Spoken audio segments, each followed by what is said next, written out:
राम रूप को सो लखे, जो जन परम प्रवीण, सो जन परम प्रवीण।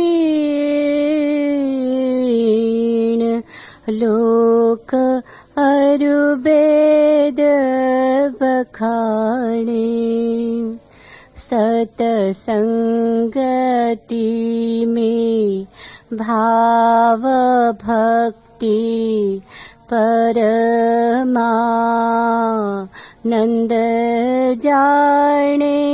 सकल विषय को त्याग बहुरी पर बेसन पावे। केवल आपे आपू आपू में आपू छिपावे।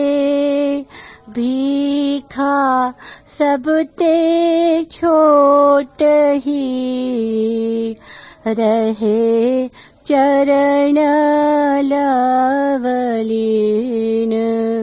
राम रूप को जो लखे, सो जन परम प्रवीण, सो जन परम प्रवीण। लोक अरु वेद बखाने।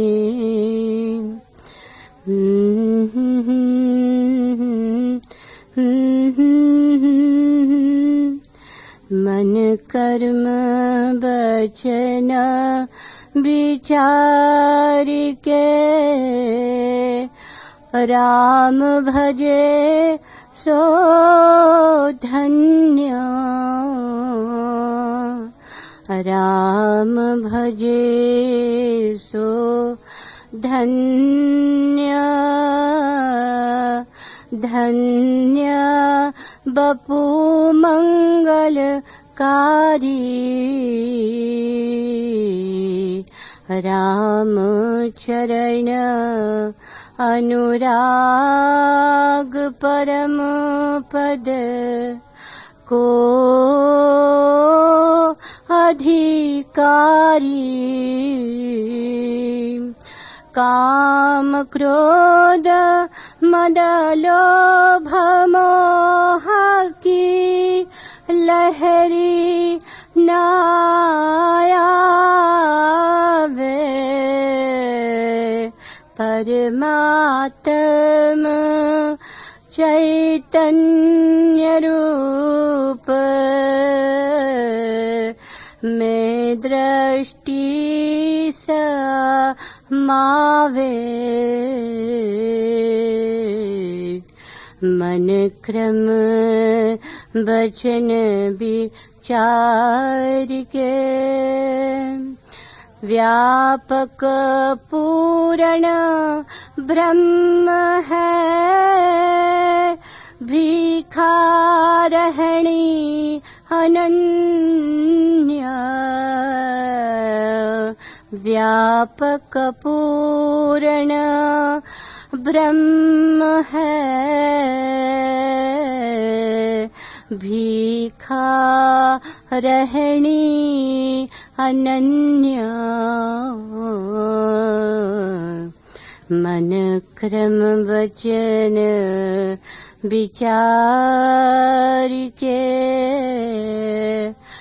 राम भजे सो धन्य।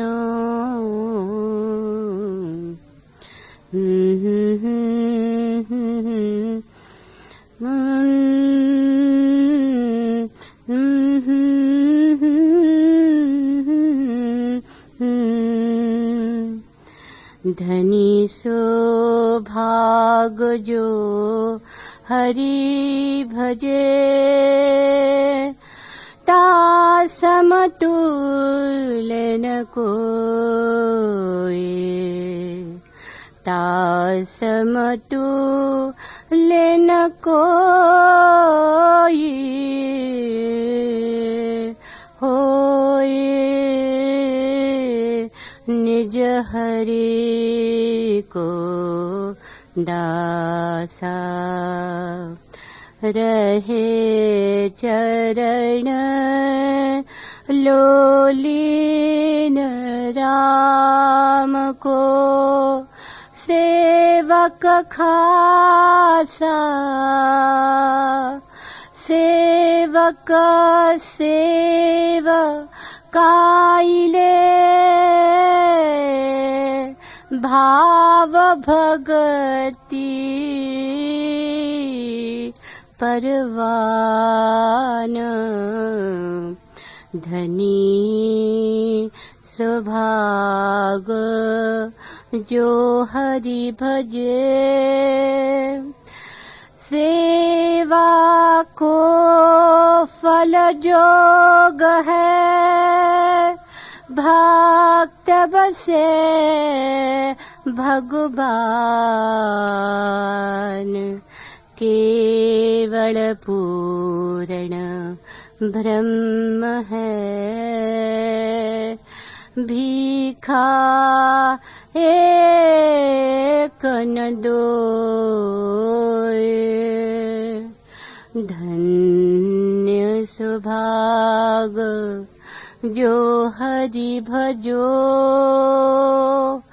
तासम तुले न कोय।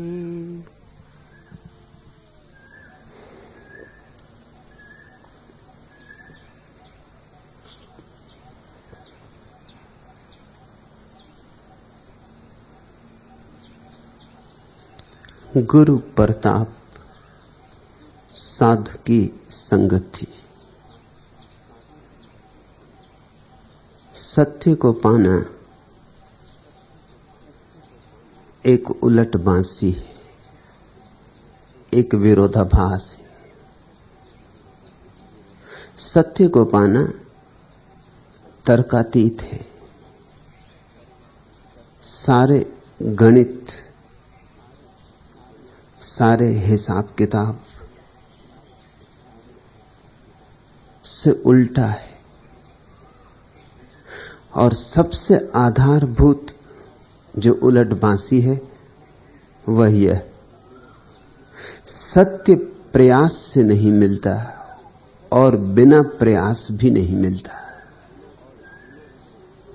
जो प्रयास करते ही नहीं उन्हें तो मिलेगा ही नहीं, और जो प्रयास मात्र ही करते हैं उन्हें भी नहीं मिलेगा। साधारण तर्क का नियम ऐसा नहीं, साधारण गणित की व्यवस्था ऐसी नहीं। साधारण तर्क सोचता है, विचारता है, या तो प्रयास से मिलेगा या अप्रयास से मिलेगा। लेकिन सत्य एक उलट बांसी,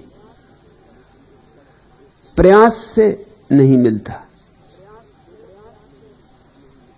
बिना प्रयास से भी नहीं मिलता। फिर सत्य कैसे मिलता है?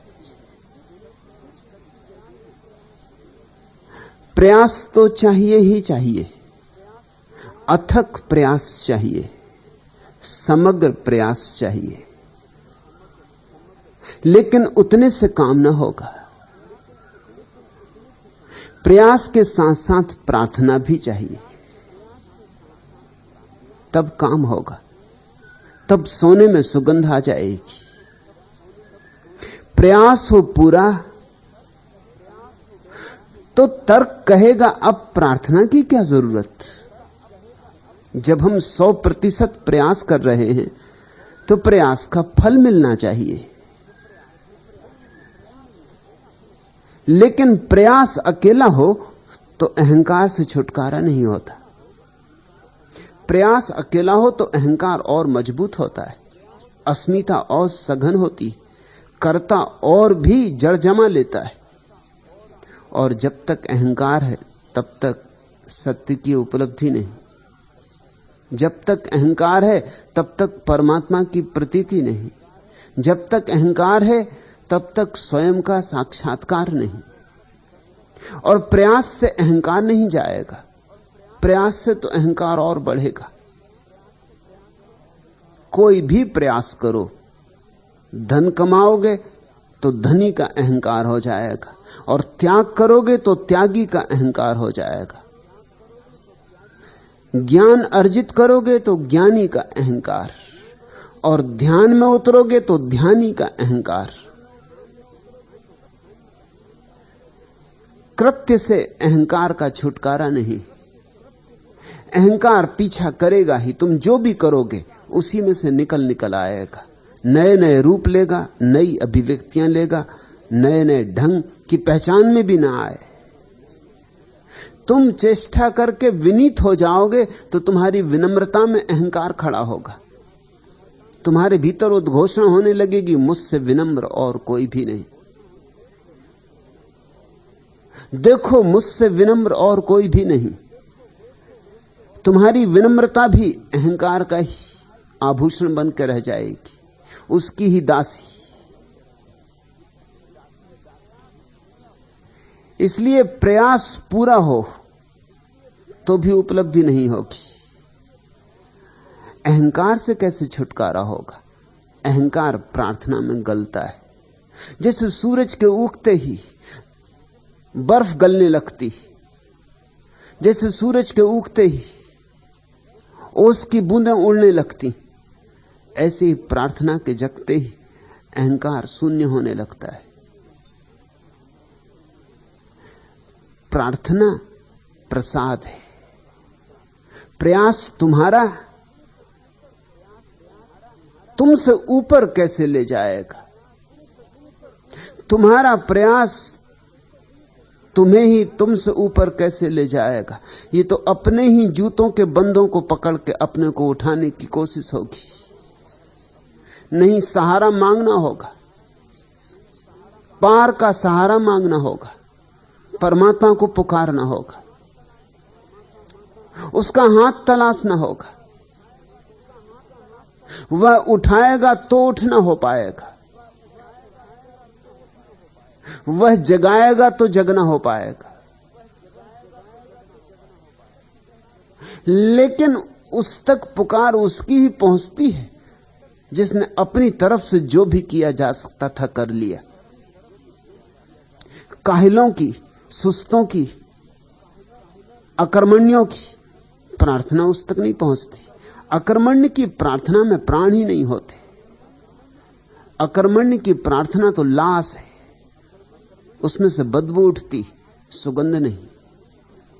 आलसी की प्रार्थना का क्या अर्थ?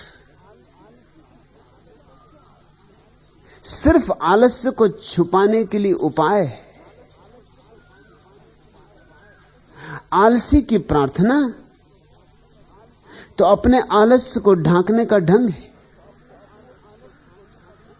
प्रार्थना तो उसी की जिसने अपने को पूरा दांव पर लगाया।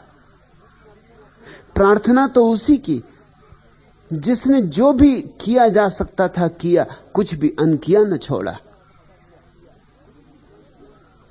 वह प्रार्थना का अधिकारी है। उसकी प्रार्थना में प्राण होंगे, उसकी प्रार्थना में पंख होंगे, उसकी प्रार्थना उड़ेगी अनंत तक। प्रार्थना का क्या अर्थ होता है? प्रार्थना का अर्थ होता है कि मैं जो कर सकता था कर चुका, अब असहाय हूं। मैं जो कर सकता था कर चुका, अब विवश हूं। अब तुम्हें पुकारता हूं, अब तुम कुछ करो। प्रार्थना का अर्थ है मेरे किए से किनारे तक आ गया, लेकिन तुम हाथ बढ़ाओ तो किनारे से उठूं। अन्यथा मझधार में ही लोग नहीं डूबते, किनारों पे भी लोग डूब जाते। अक्सर किनारों पर डूब जाते, मझधारों से तो बच जाते हैं, क्योंकि मझधारों में तो सावधान रहते, सचेत रहते, होश भरे रहते। किनारे पे आते आते बेहोश हो जाते, सोचते अब तो आ ही गए, अब तो आ ही गए, अब क्या चिंता। निश्चिंत होने लगते। उसी निश्चिंता में खतरा है। किनारे पे आते आते भरोसा होने लगता है कि अब तो पहुंच ही गए, अब क्या पुकारना है। मैंने सुना एक नाव डूबी डूबी हो रही थी, लोग घुटने टेक के प्रार्थना कर रहे थे परमात्मा से, सिवाय उसके कोई उपाय सूझता नहीं था। तूफान जोर का था, आंधी भयंकर थी, लहरें आकाश छूने की चेष्टा कर रही थी, नाव छोटी थी, डमाडोल थी, पानी भीतर आ रहा था, उलीच रहे थे, लेकिन कोई आशा न थी। किनारा बहुत दूर, किनारे का कोई पता न चलता था। सारे लोग तो प्रार्थना कर रहे थे, लेकिन एक मुसलमान फकीर चुपचाप बैठा था। लोगों को उस पर बहुत नाराजगी आई। लोगों ने कहा कि तुम फकीर हो, तुम्हें तो हमसे पहले प्रार्थना करनी चाहिए और तुम चुप बैठे हो। हम सबका जीवन संकट में है, तुमसे इतना भी नहीं होता कि प्रार्थना करो। और हो सकता है हमारी प्रार्थना ना पहुंचे, क्योंकि हमने तो कभी प्रार्थना की ही नहीं पहले। तुम्हारी पहुंचे, तुम जिंदगी भर प्रार्थना में डूबे रहे हो, और आज तुम्हें क्या हुआ है? रोज हम तुम्हें देखते थे प्रार्थना करते, सुबह दोपहर सांझ। मुसलमान फकीर 5 दफा नमाज पढ़ता था। आज तुम्हें क्या हुआ है? आज तुम क्यों किम कर्तव्य विमूढ़ मालूम होते हो? लेकिन फकीर हंसता रहा, नहीं की प्रार्थना। और तभी जोर से चिल्लाया कि रुको, क्योंकि लोग प्रार्थना कर रहे थे। कोई कह रहा था कि जाके मैं 1000 रुपए दान करूंगा, कोई कहता था कि मंदिर को दे दूंगा, कोई कहता था मस्जिद को दे दूंगा, कोई कहता था चर्च को दान कर दूंगा, कोई कह रहा था कि सन्यास ले लूंगा सब छोड़ के। बीच में फकीर एकदम से चिल्लाया कि समझो, इस तरह की बातें ना करो, किनारा दिखाई पड़ रहा है। किनारा करीब आ गया था, तूफान की लहरें नाव को तेजी से किनारे की तरफ ले आई थी। बस सारी प्रार्थनाएं वहीं समाप्त हो गई। अधूरी प्रार्थनाओं में लोग उठ गए, अपना सामान बांधने लगे, भूल ही गए प्रार्थना और परमात्मा। तब फकीर प्रार्थना करने बैठा। लोग हंसने लगे, उन्होंने कहा तुम भी एक पागल मालूम होते हो, अब क्या प्रार्थना कर रहे हो? अब तो किनारा करीब आ गया। उस फकीर ने कहा कि मैंने सदगुरुओं से सुना है, नावें मझधार में नहीं डूबती, किनारों पर डूबती। मैंने सदगुरुओं से सुना है कि मझधार में तो लोग सचेष्ट होते हैं, सावधान होते हैं, किनारों पे आके बेहोश हो जाते। मैंने सदगुरुओं से सुना है कि मझधार में तो लोग प्रार्थना करते हैं, परमात्मा को पुकारते हैं, किनारा करीब देखते ही परमात्मा को भूल जाते। फिर कौन फिक्र करता है? जब किनारा ही करीब आ गया तो कौन परमात्मा की फिक्र करता है? चालबाज तो ऐसे हैं, बेईमान तो ऐसे हैं कि जिनका हिसाब नहीं। मैंने सुना है कि मुल्ला नसरुद्दीन बहुत धन कमा के लौटता था और नाव डूबने लगी। हालत ऐसी आ गई, आखिरी हालत आ गई, अब डूबी तब डूबी, अब ज्यादा देर नहीं। जब तक भरोसा था तब तक उसने हिम्मत रखी। जब देखा कि अब डूबी ही, तो उसने कहा कि सुनो, परमात्मा से कह रहा है कि मेरी जो 7 लाख की कोठी है वो दान कर दूंगा। उस कोठी से उसे बड़ा मोह था। वैसी कोठी नहीं थी, दूर दूर तक उसकी कोठी की ख्याति थी। बहुत बार लोगों ने दाम देने चाहे थे, सम्राटों ने कोठी मांगी थी, उसने नहीं दी थी। वही उसका एकमात्र लगाव था जिंदगी में। उसने कहा कोठी भी दे दूंगा। अब जब जिंदगी ही खतरे में तो तू कोठी ले लेना, दान कर दूंगा कोठी को गरीबों में, कोठी बेच के बांट दूंगा सारा पैसा। संयोग की बात, नाव बच गई। अब तुम मुल्ला का संकट समझ सकते हो। और लोगों ने भी सुन ली थी प्रार्थना। वो कहने लगे मुल्ला अब। मुल्ला ने कहा घबराओ मत, जिस बुद्धि से प्रार्थना निकली है उसी बुद्धि से कोई तरकीब भी निकलेगी।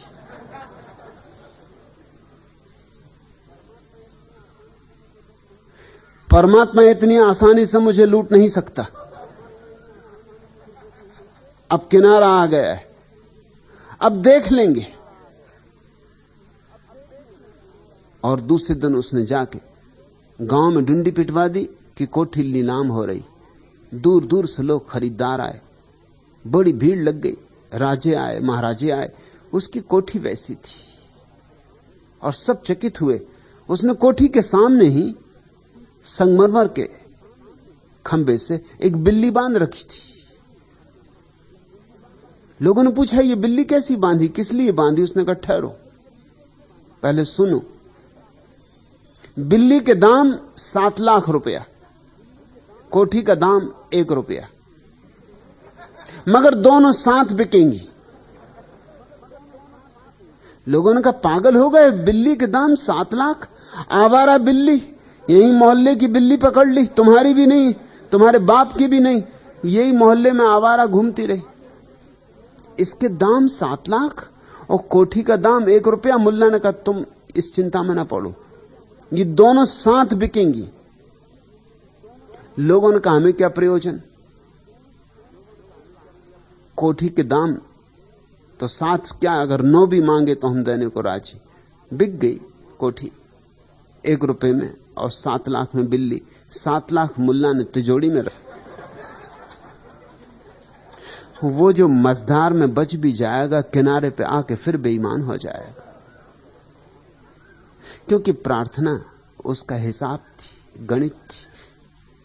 प्रार्थना उसका प्राण नहीं था। प्रार्थना सिर्फ बचाव का एक उपाय था, एक शस्त्र था, एक साधना नहीं थी, एक सुरक्षा थी, समर्पण नहीं था।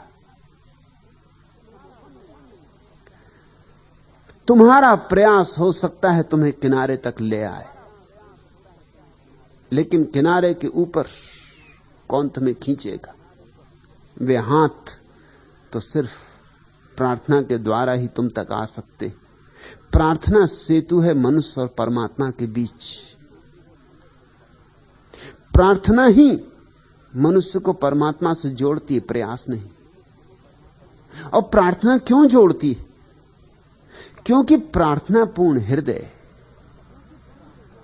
खुल जाता, जैसे कमल खिलता है सुबह और सूरज की किरणें उसमें नाचती हुई उसके अंतस्तल तक चली जाती, ऐसी प्रार्थना में प्राण खुलते, प्राण का कमल खुलता है और परमात्मा नाचता हुआ प्रवेश कर जाता है। प्रार्थना में प्रसाद की वर्षा होती। मगर प्रार्थना कहां सीखोगे? प्रयास तो तुम जानते हो। यही प्रयास जो तुमने जिंदगी में धन कमाने के लिए किया है, यही प्रयास काम आ जाएगा। यही दौड़ धूप, यही चिंता विचार, यही श्रम काम आ जाएगा। सिर्फ दिशा बदलेगी। जो धन की तरफ लगी थी चेष्टा, ध्यान की तरफ लग जाएगी। जो पद की तरफ लगा था प्रयत्न, वो परमात्मा की तरफ लग जाएगा। जो हठ संसार को जीतने के लिए था, वही आत्म विजय के लिए संलग्न हो जाएगा। तुम प्रयास तो जानते हो, क्योंकि प्रयास का अभ्यास संसार में सभी कर रहे हैं। थोड़ा या ज्यादा, कम या ज्यादा, मात्रा के भेद होंगे, लेकिन प्रयास से तो सभी परिचित हैं। प्रार्थना कहां सीखोगे? प्रार्थना तो संक्रामक होती। प्रार्थना तो केवल उनके पास बैठ के ही हो सकती है जिन्होंने प्रार्थना जानी हो। प्रार्थना तो एक अपूर्व शब्दातीत तरंग है। मस्तों के पास बैठोगे तो मस्त हो जाओगे, उदास लोगों के पास बैठोगे तो उदास हो जाओगे, रोतों के पास बैठोगे तो रोने लगोगे। आज नहीं कल, कल नहीं परसों, कब तक अपने को बचाओगे?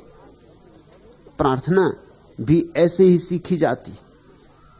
गुरु प्रताप साध की संगति। गुरु का अर्थ है जिसने पा लिया, जिसने अंधकार तोड़ दिया अपना, जिसके भीतर रोशनी उतर आई, जिसकी वीणा बज उठी। उसके पास बैठोगे तो उसकी बजती वीणा तुम्हारी सोई वीणा के तारों को भी झंकृत करेगी। संगीतज्ञ कहते हैं कि अगर एक ही कक्ष में वीणा वादक वीणा बजाए और दूसरी वीणा को कोने में रख दिया जाए, तो वीणा वादक जब अपनी वीणा को समग्रता से छेड़ेगा तो कोने में रखी वीणा के तार भी कपने लगते, उनसे भी स्वर उठने लगता है, क्योंकि तरंगें पूरे कक्ष को भर देती। और जब एक वीणा जग उठती है तो दूसरी वीणा भी कैसे सोई रह सकती है। सोए हुए आदमी को कोई दूसरा सोया हुआ आदमी नहीं जगा सकता, या कि तुम सोचते हो जगा सकता है। सोए हुए आदमी को कोई जागा हुआ ही जगा सकता है, क्योंकि जागा हुआ हिला सकता है, क्योंकि जागा हुआ पुकार दे सकता है, क्योंकि जागा हुआ लाके ठंडा पानी तुम्हारी आंखों पर डाल सकता है, क्योंकि जागा हुआ कोई ना कोई इंतजाम कर सकता है, बिस्तर से खींच के तुमको बाहर कर सकता है, तुम्हारा कंबल छीन सकता है, जागा हुआ कुछ कर सकता है। लेकिन जो खुद ही सोया है वो क्या करेगा? शायद सोए हुए आदमी की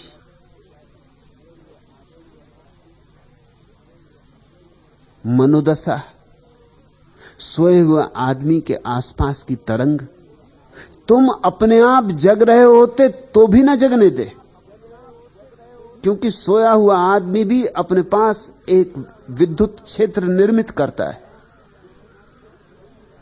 तुमने कभी ख्याल किया, तुम्हारे पड़ोस में बैठा हुआ एक आदमी जमाई लेने लगे, तुम्हें जमाई आने लगती।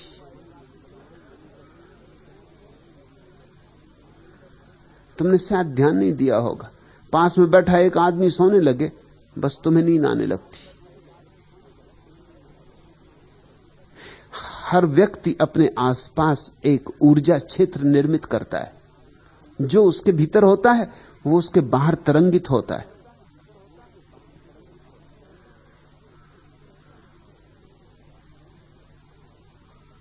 एक दुकानदार फलों का बेचने वाला है, एक लोमड़ी को पाल रखा था। लोमड़ी बड़ी चालबाज, होशियार जानवर है, जानवरों में राजनीतिज्ञ जानवर है। उसने लोमड़ी पाल रखी थी दुकान की देखरेख के लिए, और लोमड़ी बड़ी होशियार हो गई थी। अगर कभी दुकानदार भोजन के लिए जाता, लोमड़ी से कह जाता, बैठ और गौर रखना, ध्यान रखना, कोई चीज ना चुरा ले, कोई अंदर ना आए, शोरगुल मचा देना, मैं आ जाऊंगा।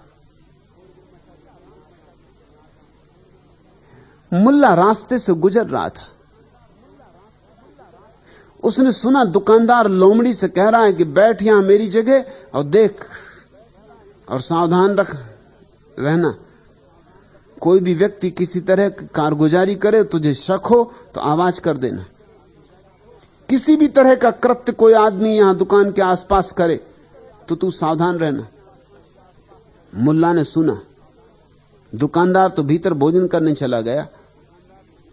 मुल्ला ने देखे अंगूरों के गुच्छे, अनार, नाशपातियां, सेव, उसकी लार टपकने लगी। लेकिन वो लोमड़ी सामने बैठी थी, बिल्कुल सजग, बिल्कुल योगस्थ, ध्यानस्थ, वो बिल्कुल देख रही थी। वो मुल्ला को भी बहुत गौर से देखने लगी। मुल्ला ने मालूम क्या किया, मुल्ला उस लोमड़ी के सामने ही बैठ गया सड़क पर, आंखें बंद कर ली और झपकी खाने लगा। थोड़ी देर में लोमड़ी सो गई।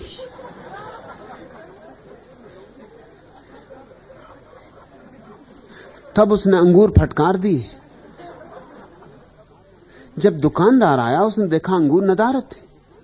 उसने लोमड़ी से पूछा, अंगूर कहां गए? उसने कहा कि मेरे देखे तो यहां कोई आया नहीं। दुकानदार ने कहा लेकिन कोई जरूर आया होगा। तूने किसी को यहां देखा था? उसने कहा एक आदमी को मैंने चलते देखा था। उसने कुछ किया था? लोमड़ीन का उसने कुछ भी नहीं किया। करता तो मैं आवाज कर देती। उस आदमी ने तो कुछ नहीं किया, वो तो बैठ के सो गया। हां, उसके सोने से एक झंझट हुई। उसको सोते देख के वो घुर्राने लगा। मुझे भी नींद आ गई। उस दुकानदार ने कहा आगे से ख्याल रख, सोना भी एक कृत्य है, एक क्रिया है। आगे से अगर इस तरह कोई आदमी हरकत करे सोने की यहां तेरे सामने, तो बिल्कुल सावधान हो जाना। तब तो समझ ही लेना कि कोई बहुत चालबाज आदमी, तेरे से भी ज्यादा चालबाज आदमी। सोए हुए आदमियों को देख के तुम्हें नींद आने लगे, ये स्वाभाविक है, क्योंकि सोया हुआ आदमी अपने आसपास एक विद्युत मंडल पैदा करता है जिसमें नींद आती। जम्हाई लेते आदमी के पास बैठा हुआ दूसरा आदमी जम्हाई लेने लगता है। ठीक ऐसा ही जागरण के तल पर भी होता है। अगर कोई जागा हुआ आदमी सोए हुए आदमी के पास बैठ जाए, कुछ भी ना करे, आवाज भी ना दे, कभी तुम एक कोशिश करना, एक छोटा सा प्रयोग करना, तुम चकित होगे। तुम्हारी पत्नी सोई हो, पति सोया हो, बेटा सोया हो, उसके पास सिर्फ बैठ जाना, बहुत जागरूक होके, जितने जागरूक हो सको, जितनी सजगता ला सको, प्राणपण से सारी शक्ति लगा के सिर्फ जागे हुए उसके पास बैठ जाना। तुम चकित हो जाओगे, क्षण भी नहीं बीतेंगे कि वो आंख खोल देगा। ये जाने माने प्रयोग है, उसके भीतर कुछ हो जाएगा। तुम्हारा जागरण उस पर संघात करेगा, उस पर चोट करेगा, वो करवट लेने लगेगा, उसकी नींद टूटने लगेगी। गुरु प्रताप। ऐसे ही परम रूप से जो जागृत हैं, उनके पास बैठने से प्रसाद की वर्षा होती। उनके प्रताप से, उनके आभा मंडल से, उनसे विकीर्ण होती किरणों से तुम्हारी नींद टूटने लगती। गुरु प्रताप, साध की संगति और दीवानों के साथ उठना बैठना, साधुओं के साथ उठना बैठना, क्योंकि हम जिंदगी में वही करते हैं। हम जिंदगी में वही हो जाते जिन तरंगों को हम अपने भीतर आत्मसात करते। तुमने कहावत सुनी होगी, आदमी वही हो जाता है जो भोजन करता है, लेकिन तुम कहावत का अर्थ शायद ही समझे हो। कहावत का अर्थ तो साफ मालूम होता है, लेकिन ऐसी कहावतें कई अर्थ रखती। ऊपरी अर्थ तुम्हारी समझ में आता, आदमी वही हो जाता जैसा भोजन करता है। तुम सोचते हो तो फिर शाकाहार करना चाहिए, मांसाहार करोगे, जंगली जानवरों को खाओगे तो जंगली जानवर हो जाओगे। तुमने फिर दूसरी बात सोची, शाकाहार करोगे तो साग सब्जी हो जाओगे। वो शाकाहारी कभी नहीं कहते। शाकाहारी जैन मुनि लोगों को समझाते कभी मांसाहार नहीं करना, नहीं तो जंगली जानवरों जैसे हो जाओगे। समझ गए, ठीक। और शाकाहार करोगे फिर और बदतर हालत हो जाएगी, झाड़ झंखाड़ हो गए, पत्ते इत्यादि निकलने लगे, फूल फल लगने लगे, और एक झंझट हो जाएगी। जानवर तो कम से कम विकसित अवस्था है, पौधों से तो विकसित अवस्था है।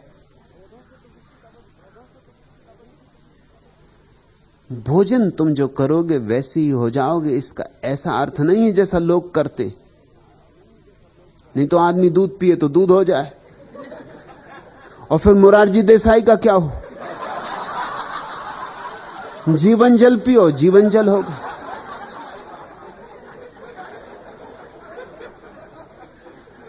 नहीं, ये ऊपरी अर्थ काम नहीं आएगा। भोजन का बहुत गहरा अर्थ है।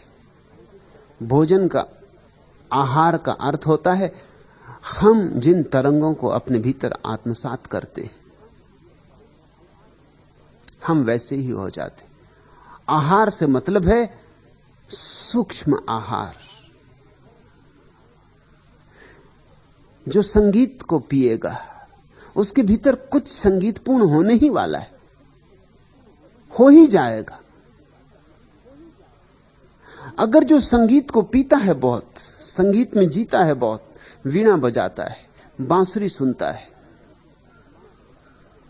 सितार में डूबता है, इसकी जिंदगी में फर्क होने शुरू हो जाएंगे। इसकी जिंदगी में संगीत की छाप आनी शुरू हो जाएगी। इसके व्यवहार में संगीत आने लगेगा, इसके उठने बैठने में संगीत छाने लगेगा। ये बोलेगा तो संगीत होगा, ये चुप रहेगा तो संगीत होगा। जो पूजा में, प्रार्थना में, अर्चना में लीन होगा, स्वभावतः उसके भीतर कुछ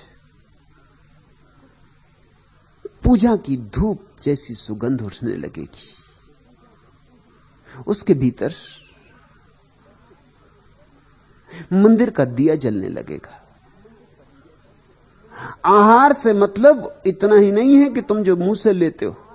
आहार से अर्थ है कि तुम जो आत्मा से ग्रहण करते हो। जो गालियां सुनेगा, उन लोगों के पास बैठेगा जहां गाली गलौज दिए जा रहे हैं, क्या तुम सोचते हो उसके जीवन में संगीत और काव्य पैदा हो जाएगा? गालियां ही पैदा होंगी। बबूलों से दोस्ती करोगे, बबूल हो जाओगे।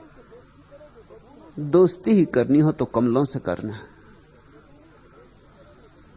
क्योंकि हम जिनके साथ होते हैं वैसे हो जाते।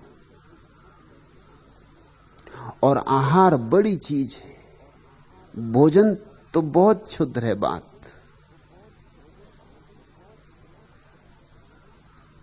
रात पूरे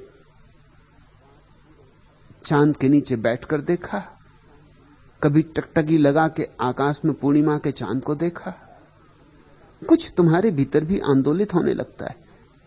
वैज्ञानिक कहते हैं कि मनुष्य सबसे पहले समुद्र में ही पैदा हुआ। पहला रूप जीवन का मछली है। हिंदुओं की बात ठीक मालूम होती है कि परमात्मा का पहला अवतार मत्स्य अवतार, मछली का अवतार। वैज्ञानिक विकासवाद भी इसे स्वीकार करता है और उसके आधार है। अब भी मनुष्य के शरीर में जल का अनुपात 80% है। 80% तो तुम जल हो, और तुम्हारे भीतर जो 80% जल है उसमें वे ही रासायनिक द्रव्य हैं जो सागर के जल में। उतना ही नमक, उतने ही रासायनिक द्रव्य, ठीक उतने ही। तुम्हारे भीतर साधारण जल नहीं है, ठीक समुद्र का जल है। मां के पेट में भी बच्चा जब पैदा होता है तो मां के पेट में समुद्र के जल जैसी अवस्था होती। छोटा सा कुंड बन जाता समुद्र के जल का, उसी में बच्चा तैरता है। फिर से यात्रा शुरू होती, पहले मछली की तरह। अगर बच्चे का तुम विकास देखो 9 महीने का, तो तुम मछली से बंदर तक का विकास देखोगे। इसलिए जब स्त्रियां गर्भवती होती तो नमक ज्यादा खाने लगती, नमकीन चीजें उन्हें अच्छी लगने लगती, क्योंकि पेट में नमक की बहुत जरूरत पड़ जाती। वो जो बच्चा है उसके लिए नमक से भरा हुआ कुंड चाहिए, उसमें ही तैरेगा, उसी में ही बड़ा होगा। पूर्णिमा का चांद जब होता है तो तुमने सागर में उतंग लहरें उठती देखी, और तुम भी तो 80% सागर का जल हो। पूरे चांद को देखकर तुम्हारे भीतर भी तरंगें उठती होंगी, उठती। यह जान के तुम हैरान होगे कि सर्वाधिक लोग पागल पूर्णिमा की रात्रि को होते। सर्वाधिक लोग बुद्धत्व को भी उपलब्ध पूर्णिमा की रात्रि को होते। गिरना भी पूर्णिमा की रात्रि, चढ़ना भी पूर्णिमा की रात्रि। बुद्ध के जीवन में तो बड़ा प्यारा उल्लेख है कि वो पूर्णिमा के दिन ही पैदा हुए, पूर्णिमा के दिन ही बुद्धत्व को उपलब्ध हुए, पूर्णिमा के दिन ही उनकी मृत्यु हुई। इस दुनिया में बुद्धत्व को जितने लोग उपलब्ध हुए उनमें से अधिक लोग पूर्णिमा के दिन हुए। पूर्णिमा की रात बड़ी अद्भुत है, और पागल भी लोग पूर्णिमा की रात्रि ही होते। दुनिया में हत्याएं भी पूर्णिमा की रात सबसे ज्यादा होती हैं, और आत्महत्याएं भी सबसे ज्यादा होती। सारी दुनिया की भाषाओं में पागलों के लिए कोई ना कोई शब्द हैं जिनका चांद से संबंध है। हिंदी में भी हम पागल को चांद मारा कहते, अंग्रेजी में लूनाटिक कहते। लूनाटिक का मतलब भी चांद मारा।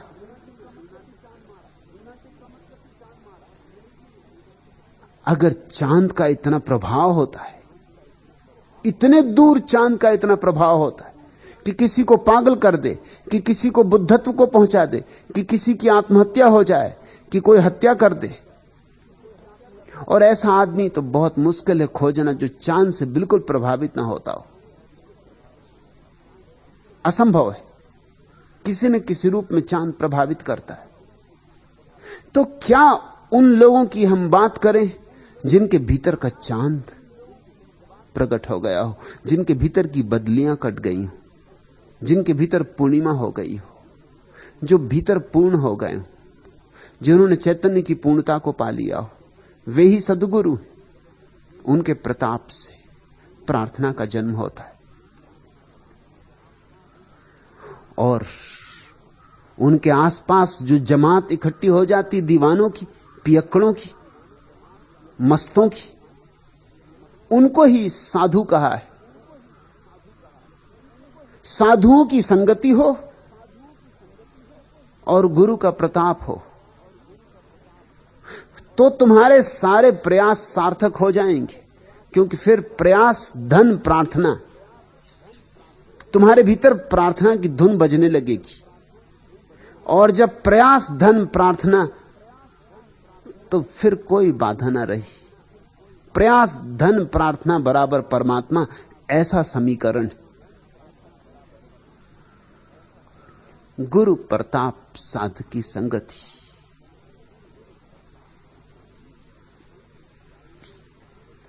संगीत की ध्वनि वायु में जैसे मचलती, या पिछले पहर रात अमृत में ढलती, यों ध्यान में यौवन के थिरकता है रूप, ज्यों स्वप्न की परछाई नयन में चलती, ज्यों सोम सरोवर में हृदय हंस का स्नान, ज्यों चांदनी लहरों में बांसुरी की तान, मुग्धा के मृदुल अधरों पे यों साध की बात, ज्यों ओस धुले फूल की पावन मुस्कान। सद्गुरुओं के पास क्या घटता है शब्दों में कहना कठिन है। संगीत की ध्वनि वायु में जैसे मचलती, लेकिन कुछ इशारे किए जा सकते।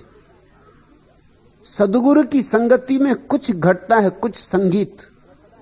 संगीत की ध्वनि वायु में जैसे मचलती। अब संगीत की कोई परिभाषा नहीं हो पाई अभी तक, कभी हो भी नहीं पाएगी। संगीत को भाषा में अनुवादित करने का भी कोई उपाय नहीं,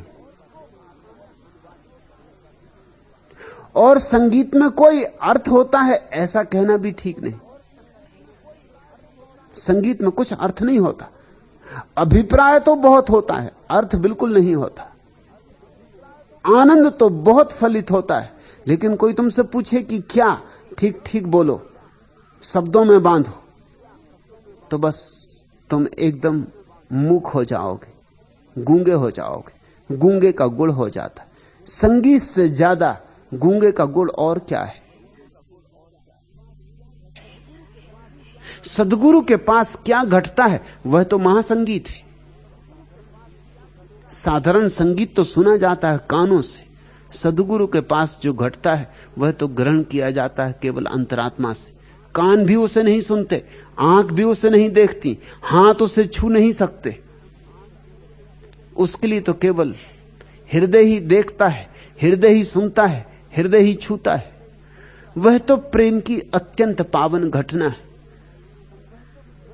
संगीत की ध्वनि वायु में जैसे मचलती, या पिछले पहर रात अमृत में ढलती, या कभी कभी तुम जल्दी उठाए हो, अब तो लोगों ने उठना बंद कर दिया, लोग देर से सोते हो, देर से उठते, और 24 घंटों का जो सबसे सर्वाधिक महत्वपूर्ण पहर है, जब अमृत ढलता है, उससे चूक जाते। उस अमृत ढलने के पहर को ही हमने ब्रह्म मुहूर्त कहा था। अभी जब सूरज उगा नहीं, रात जाती जाती मालूम हो रही, रात के आखिरी विदाई का क्षण आ गया और सूरज अभी उगा नहीं, बस उगेगा। वो जो मध्य का काल है, वो जो संध्या है, वह जो बीच का क्षण, वो जो अंतराल है, वह ब्रह्म मुहूर्त है। उस क्षण अमृत ढलता है। क्यों? क्योंकि जब भी इतना बड़ा रूपांतरण होता है कि रात दिन में बदलती है, तो थोड़ी सी देर को न रात रह जाती न दिन रह जाता, मध्य की अवस्था आ जाती। और मध्य की अवस्था संतुलन की अवस्था है, सम्यक्त्व की अवस्था है। इसलिए 2 पहर प्रार्थना के लिए बहुत महत्वपूर्ण है। एक तो सुबह जब रात जा चुकी और दिन अभी आया नहीं, और एक सांझ जब दिन जा चुका और रात अभी आई नहीं। ये 2 क्षण प्रार्थना के लिए सर्वाधिक महत्वपूर्ण है, क्योंकि इन 2 क्षणों में तुम पृथ्वी के गुरुत्वाकर्षण से सर्वाधिक मुक्त होते हो। इन 2 क्षणों में तुम अपने सर्वाधिक निकट होते हो। इन 2 क्षणों में परमात्मा तुम्हारे बहुत पास होता है। अगर जरा हाथ बढ़ाओ तो हाथ में हाथ आ जाए। इसलिए भारत में तो, क्योंकि इस देश ने प्रार्थना पर जितने प्रयोग किए दुनिया में किसी और देश ने नहीं किए। दुनिया के और देशों में और बहुत काम हुए, उस संबंध में हम कुछ दावा नहीं कर सकते अपना। विज्ञान है, गणित है, भौतिक शास्त्र है, रसायन शास्त्र है, इंजीनियरिंग है, सारी दुनिया में बड़े काम हुए। हम तो दावा सिर्फ एक कर सकते हैं कि हमने प्रार्थना का विज्ञान खोजा है। चूंकि भारत ने प्रार्थना पर बहुत प्रयोग किए, ये बात समझ में आ गई कि 24 घंटे में 2 क्षण ऐसे होते हैं जो सर्वाधिक परमात्मा के निकट ले जाते। इसलिए भारत में संध्या प्रार्थना का एक नाम ही हो गया। लोग कहते हैं संध्या कर रहे हैं, संध्या कर रहे हैं अर्थात प्रार्थना कर रहे हैं। प्रार्थना और संध्या पर्यायवाची हो गए। संगीत की ध्वनि वायु में जैसे मचलती, या पिछले पहर रात अमृत में ढलती, कुछ ऐसी ही घटना घटती है गुरु के पास। सुबह सुबह की ताजी हवा, सुबह सुबह की ताजी किरण, सुबह सुबह की ताजी ओस, सुबह का वह नहाया हुआ कुंवारा रूप, यों ध्यान में यौवन के थिरकता है रूप।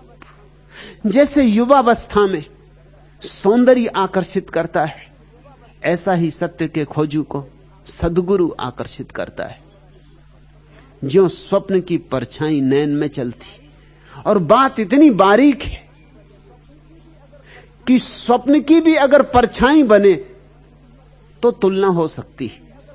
स्वप्न तो स्वयं ही परछाई है, परछाई की परछाई नहीं बनती।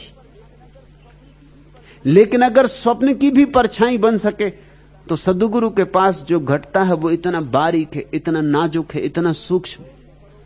ज्यों सोम सरोवर में हृदय हंस का स्नान, जैसे चांद का सागर हो, चांदनी का सागर हो। या सोम का हम दूसरा अर्थ ले सकते हैं। वेद में सोमरस की चर्चा है। सोमरस अमृत का पर्यायवाची है। अगर सोमरस का ही कोई सागर हो, अमृत का ही कोई सागर हो, ज्यों सोम सरोवर में हृदय हंस का स्नान और हृदय हंस बन जाए, और सोम के सागर में स्नान करे, ऐसा ही शिष्य का स्नान हो जाता गुरु के पास।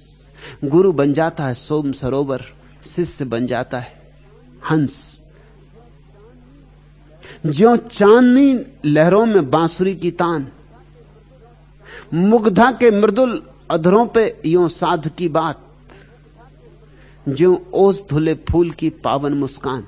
जैसे सुबह सुबह ओस में धुले हुए फूल की पावन मुस्कान है, ऐसी ही कुछ अभूतपूर्व घटना सदगुरु और शिष्य के बीच घटती है। किसी और को तो कानों कान पता भी नहीं चलता। घटना घट जाती है, क्रांति हो जाती है, सोए जग जाते, मगर दूसरों को पता भी नहीं चलता। यह तो गुरु और शिष्य को ही पता चलता है कि लेन देन कब हो गया, कि कब दो हृदय मिल गए और एक हो गए, कि कब दो आत्माओं ने अपनी दूरी खो दी। कोई तीसरा पास भी बैठा रहे दर्शक की भांति, उसे कुछ भी पता ना चलेगा। यह सत्य की खोज तो केवल उनकी ही है जो डूबने को तैयार है। दर्शक की भांति यह खोज नहीं हो सकती। इस खोज के लिए तो समर्पित होना अनिवार्य है। भीखा के सूत्र, राम रूप को सो लखे, जो जन परम प्रवीण। वे कहते हैं मैं तो उसे ही कहूंगा बुद्धिमान, उसे ही कहूंगा कुशल, उसे ही कहूंगा प्रवीण, जो राम के रूप को देख ले। बाकी सब बुद्धिमान तो बस बुद्धू हैं, कहने के बुद्धिमान हैं। गणित उन्हें आता होगा और धन कमाने की कला आती होगी, और इतिहास के बड़े पंडित होंगे, वो बड़ी शोध की होगी, और भूगोल के बड़े ज्ञाता होंगे, वो बड़ी यात्राएं की होंगी, बड़े पदों पर होंगे, बड़ी प्रतिष्ठा होगी, यश होगा, उपाधियां होंगी, मगर सब व्यर्थ है, क्योंकि मौत सब छीन लेगी। इस तरह के लोग धोखे में जी रहे हैं। भीखा ठीक कहते हैं, राम रूप को सो लखे। मैं तो सिर्फ एक को ही बुद्धिमान कहता हूं, वो कहते हैं जो राम के रूप को रख ले, जो राम को देख ले, जो राम का दर्शन कर ले, जो सत्य को पहचान ले, जो इस जगत में व्याप्त ब्रह्म के साथ सगाई कर ले। राम रूप को सो लखे, सोजन परम प्रवीण। बस वही कुशल है, वही बुद्धिमान है, वही प्रज्ञावान है। सोजन परम प्रवीण लोक और वेद बखाने। और भीखा कहते हैं कि जो मैं कह रहा हूं मैं ही नहीं कह रहा हूं, वेद भी यही कहते हैं, और सदा सदा से लोगों का अनुभव भी यही है। मौत जिसे छीन ले उसे कमाने में समय गंवाया, वो कमाई नहीं है, गंवाई है। मौत जिससे न छीने उसने चाहे सब गंवाया हो तो भी कुछ कमाया। जीसस का वचन है, अगर जिंदगी को बचाओगे सब गंवा बैठोगे, और अगर जिंदगी को गंवाने की तैयारी हो तो सब कमाने का राज मैं तुम्हें दे सकता हूं। सत संगति में भाव भक्ति परमानंद जाने। बस एक ही चीज बचेगी मौत के पार, कि जिसने सत संगति में भाव भक्ति में डुबकी ली हो और परमानंद को जाना हो। से सब खो जाएगा, से सब पानी पर खींची गई लकीरें, तुम बना भी ना पाओगे और मिट जाएंगी। तुम्हारी यश प्रतिष्ठा की बातें, तुम्हारी आकांक्षाएं सब कागज की नावें हैं, चला भी नहीं पाओगे कि डूब जाएंगी। रेत के महल हैं, अब गिरे तब गिरे, हवा का जरा सा झोंका और सब महल मिट्टी में मिल जाएंगे। सत संगति में भाव भक्ति परमानंद जाने, राम रूप को सो लखे, जो जन परम प्रवीण। सकल विषय को त्याग बहुर परवेश न पावे। और जिसने राम के रस को पी लिया उससे सारे विषयों का त्याग हो जाता है। सकल विषय को त्याग बहुर प्रवेश न पावे, ऐसे व्यक्ति को फिर दोबारा लौटकर संसार में नहीं आना पड़ता, कोई जरूरत ही नहीं रह जाती। उत्तीर्ण हो गया, संसार की परीक्षा से पार हो गया, संसार की कसौटी पे कस लिया गया। केवल आपे आपू में आपू छिपावे, तब उसे पता चलता है कि यह भी खूब रहस्यपूर्ण खेल था। अपने में ही छिपा था, अपने ही द्वारा छिपा था, अपने को ही खोज रहा था, अपने में ही खोजना था। सब अपने में, सारा संसार, सारा विश्व स्वयं के भीतर है। लेकिन भीतर तो हम जाते नहीं, हम बाहर भागे भागे फिर रहे हैं। हम तो भीतर से बचते फिरते हैं कि कहीं भीतर जाना ना हो जाए। हम तो भीतर से डरते हैं। जरा देर को अकेले बैठना पड़े तो मुश्किल हो जाती, थोड़ी सी देर को अकेले रह जाओ कि बेचैनी होने लगती कि क्या करूं क्या ना करूं। खालीपन अखरता है। सदियों सदियों बुद्धिमानों ने एकांत खोजा और बुद्धिहीन समय काटते रहे। लोग ताश खेल रहे हैं, उनसे पूछो क्या कर रहे हो, वो कहते समय काट रहे हैं। कोई शतरंज खेल रहा है, लकड़ी के हाथी घोड़े चला रहा है, उससे पूछो क्या कर रहे हो, वो कहता समय काट रहे हैं। कोई रेडियो ही खोले बैठा है। लोग टेलीविजन के सामने घंटों बैठे, 3-3 घंटे फिल्में देख रहे हैं। कुछ काम धाम नहीं है, होटलों में बैठे बातचीत कर रहे हैं, क्लब घरों में बैठे बकवास कर रहे हैं। वही बकवास जो 1000 बार कर चुके, वही बातें जो वे भी कह चुके हैं और दूसरों से भी सुन चुके। मगर अकेले में बैठने को कोई राजी नहीं। क्या हो गया आदमी को? सदियों में तो हमने उल्टा किया था। हम एकांत खोजते थे, घड़ी भर को समय मिल जाए तो आंख बंद करके बैठते थे। अब तो कोई आंख बंद करके बैठता नहीं। अब तो कोई थोड़ी देर को द्वार दरवाजे बंद करके नहीं बैठता। अब तो कोई थोड़ी देर के लिए कभी जंगल नहीं जाता कि 2-4-10 दिन के लिए पहाड़ चला जाए, चुप वहां बैठ जाए। पहाड़ भी जाता है तो ले चला ट्रांजिस्टर रेडियो साथ। तो काहे के लिए जा रहे हो वहां? ये ट्रांजिस्टर रेडियो तो तुम यहीं सुन लेते, इसको पहाड़ पे सुनोगे तो फायदा क्या है? पहाड़ भी जाते हैं लोग तो कैमरा लटकाए हुए चले। मैं एक मित्र के साथ हिमालय गया। कितनी ही सुंदर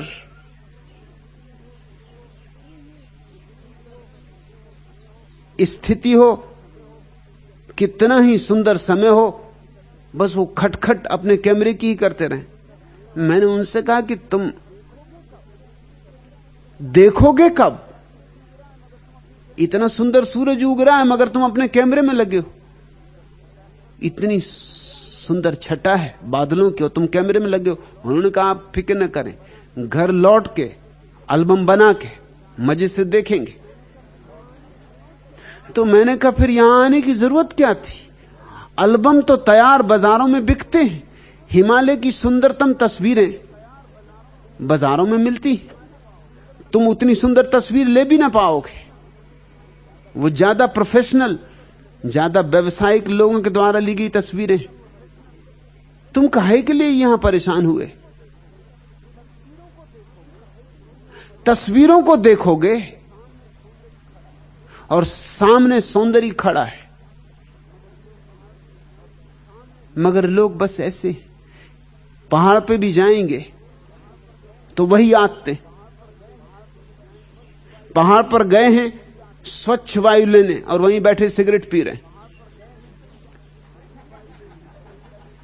आदमी की बुद्धिहीनता की कोई सीमा। अगर सिगरेट ही पीनी थी तो बंबई बेहतर। वहां बिना पिए ही हवा में इतना धुआं है कि पियो सिगरेट को न पियो, धूम्रपान चल रहा है। तुम हिमालय किस लिए आए हो? थोड़ी देर पहाड़ से दोस्ती करो। पहाड़ों के पास कुछ राज छिपे, ये अब भी ध्यान मग्न है। ये पहाड़ अभी भी सभ्य नहीं हुए, ये अभी भी तुम्हारे विश्वविद्यालयों से उत्तीर्ण नहीं हुए। इन पहाड़ों को अभी भी दिल्ली जाने का पागलपन सवार नहीं हुआ है। ये पहाड़ अभी भी निर्दोष है। जरा इनसे दोस्ती बनाओ, जरा इनके पास बैठो, जरा छोड़ो दुनिया को, भूलो दुनिया को।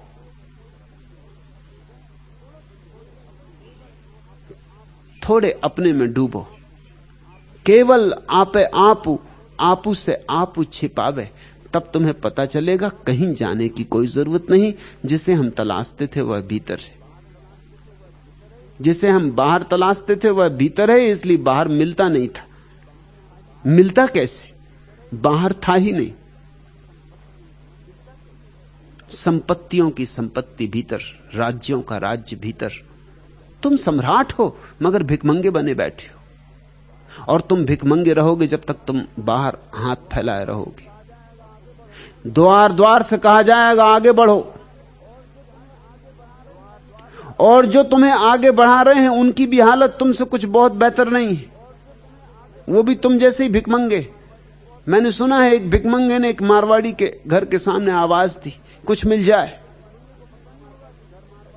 भिखमंगे को पता नहीं होगा कि घर मारवाड़ी का, नहीं तो वो आवाज देते नहीं। भिखमंगे मारवाड़ियों के घर के सामने आवाज देते ही नहीं। भिखमंगियों के शास्त्रों में लिखा कि मारवाड़ी से बचना, अकेला मिल जाए तो भाग खड़े होना, क्योंकि देना तो दूर को छीन ना ले।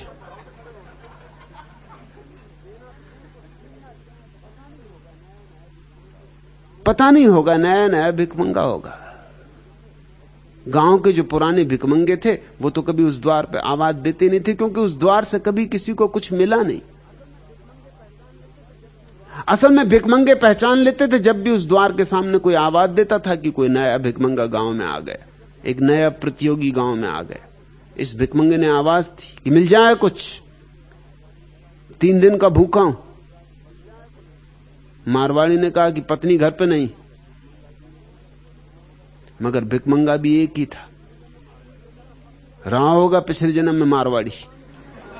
उसने कहा मैं पत्नी को मांग भी नहीं रहा हूं, अरे रोटी मिल जाए, पत्नी को मैं क्या करूंगा?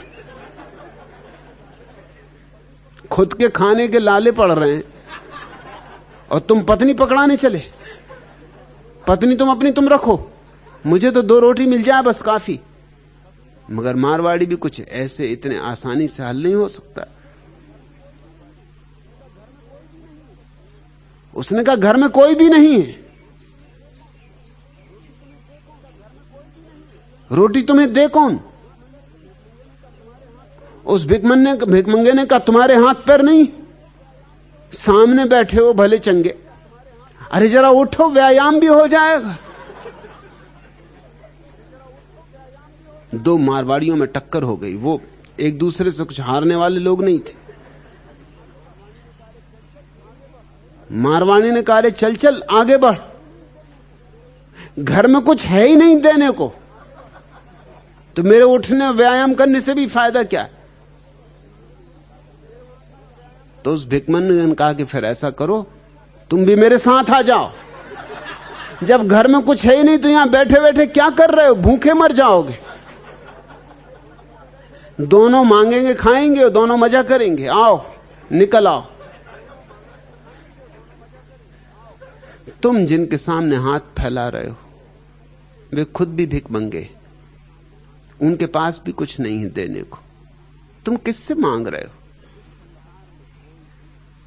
इस संसार में कोई भी तुम्हें कुछ दे नहीं सकता, और जो तुम्हें चाहिए वो परमात्मा ने तुम्हें पहले से ही दिया हुआ है। तुम्हें उसने मालिक बना के ही भेजा है, तुम उस मालिक के ही अंश हो। याद करो, स्मरण करो। उपनिषद बार बार कहते हैं स्मरण करो, स्मरण करो कि तुम उस मालिक के हिस्से हो। भीखा सबते छोट होई रह चरण लवलीन। और अगर चाहते हो कि दुनिया के सम्राट से तुम्हारा मिलना हो जाए और तुम भी सम्राट हो जाओ, मालिकों के मालिक से मिलना हो जाए और तुम भी मालिक हो जाओ, तो कला छोटी है। भीखा सबते छोट हुई, बिल्कुल छोटे हो जाओ, ना कुछ हो जाओ, शून्यवत हो जाओ, रहे चरण लवलीन, और प्रभु के चरणों के अतिरिक्त तुम्हारे मन में कोई और आकांक्षा, अपेक्षा, अभीप्सा न बचे। राम रूप को जो लखे सोजन परम प्रवीण। और ऐसा जो बिल्कुल छोटा हो जाता है, ऐसा जो ना कुछ हो जाता शून्यवत, उसको ही उपलब्धि होती परमात्मा के चरणों की। और भीखा कहते हैं बस मैं तो उसी को बुद्धिमान कहता, किसी और को नहीं।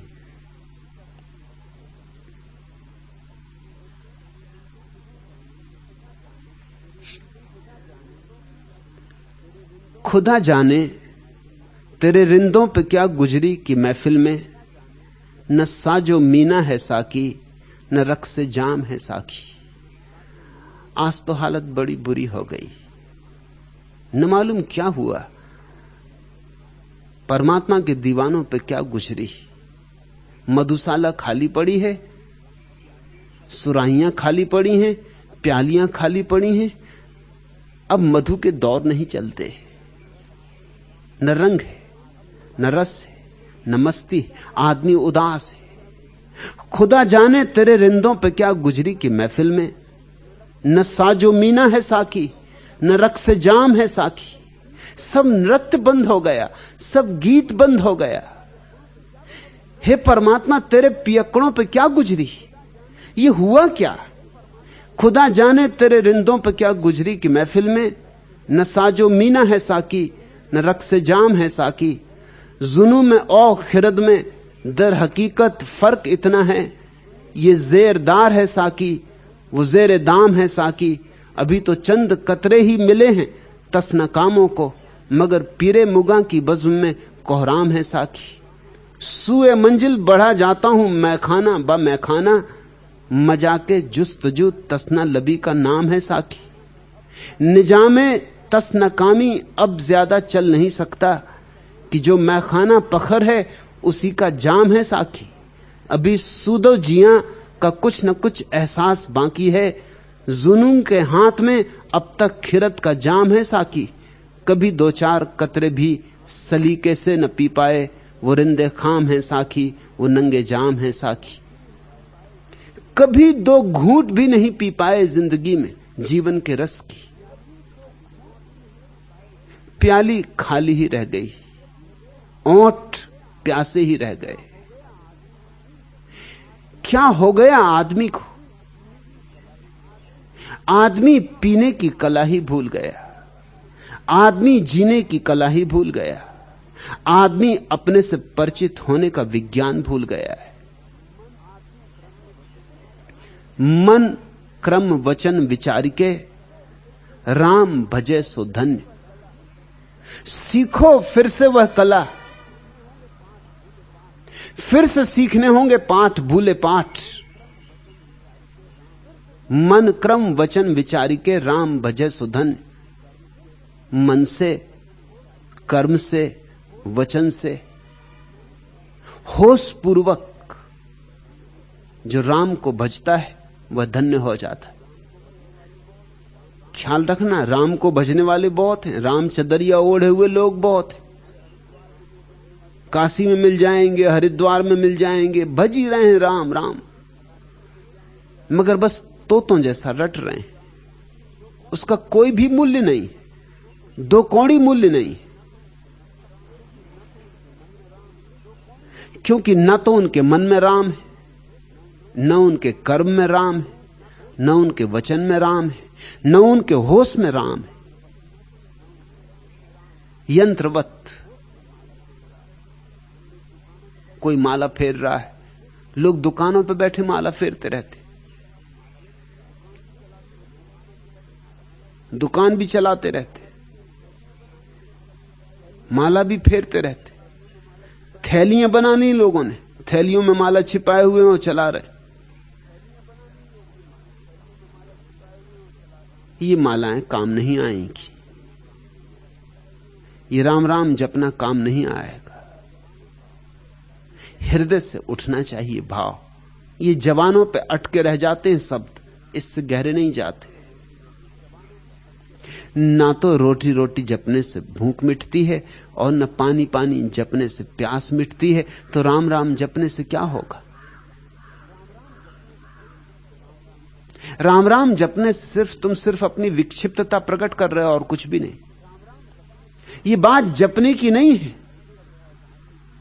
ये बात तो हृदय में उतारने की, भाव की है।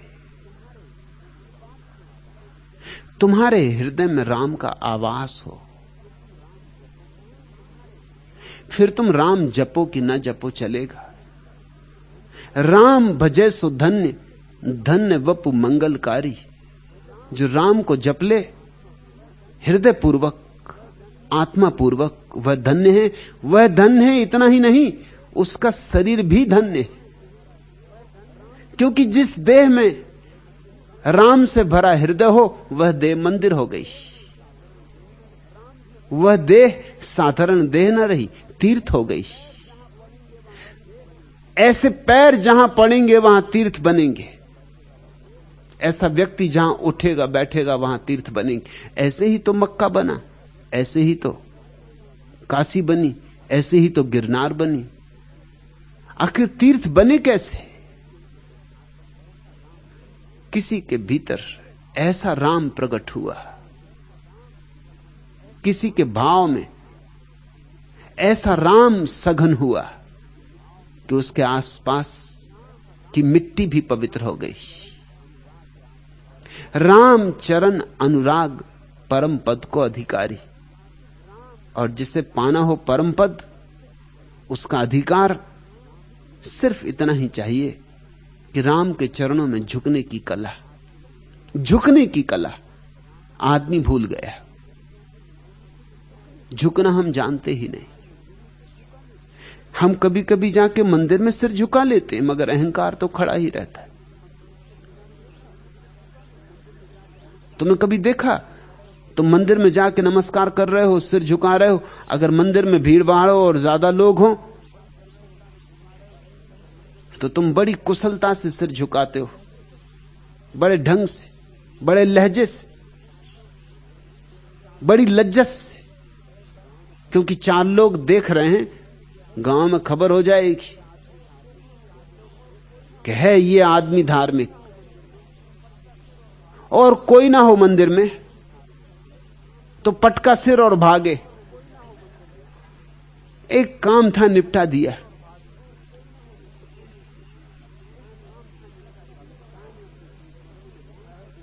तालस्ताय ने अपने संस्मरणों में लिखा है कि मैं एक दिन सुबह सुबह चर्च गया। गांव का जो सबसे बड़ा धनपति था वो मंदिर में, चर्च में परमात्मा से प्रार्थना कर रहा था। अभी अंधेरा था, तो तालस्ताय को वो देख नहीं पाया। और जैसा ईसाइयों की प्रार्थना में पश्चाताप करना होता है और कन्फेशन और अपने पापों का उद्घाटन, तो वो अपने पापों का उद्घाटन कर रहा था। वो परमात्मा से कह रहा था, मैं बड़ा पापी हूं,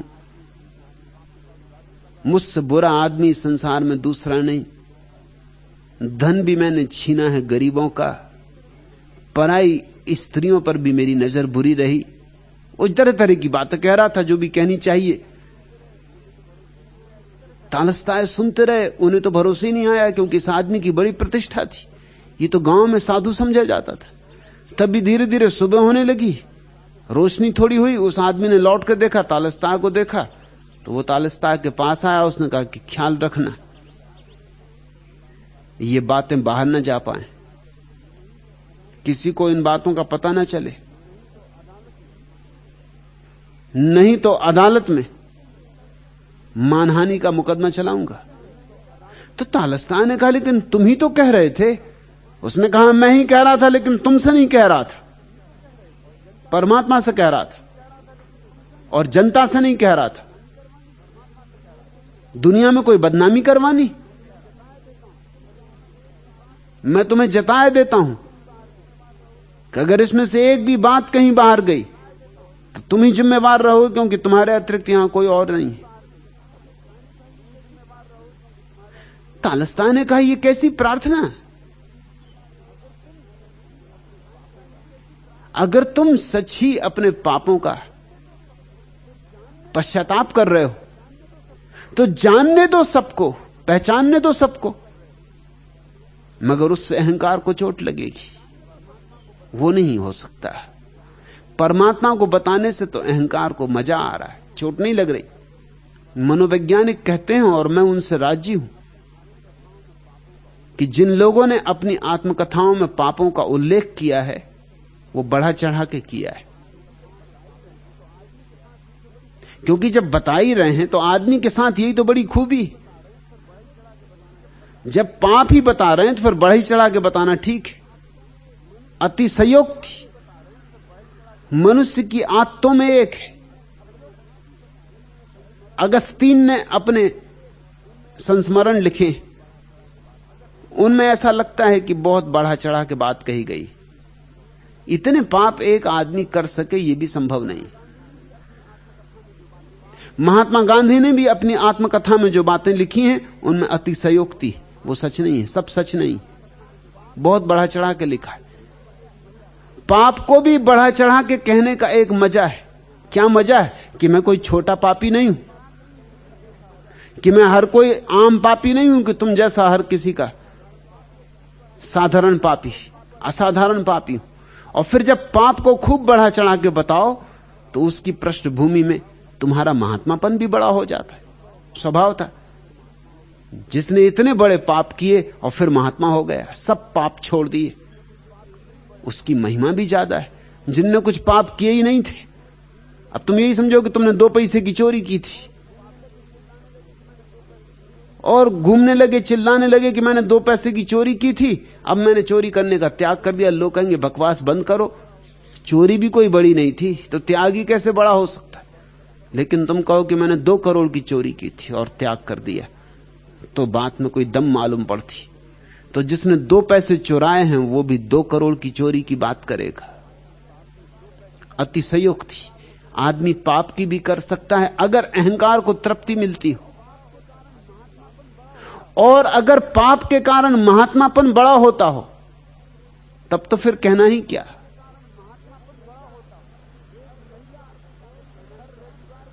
एक महिला हर रविवार को जाती थी अपने पादरी के पास अपने पापों की स्वीकृति के लिए। पादरी जरा परेशान था, क्योंकि पाप उसने एक ही किया था, एक आदमी को एक दफे प्रेम किया था, और वही पाप वो कम से कम 7 दफे आके कन्फेस कर चुकी थी।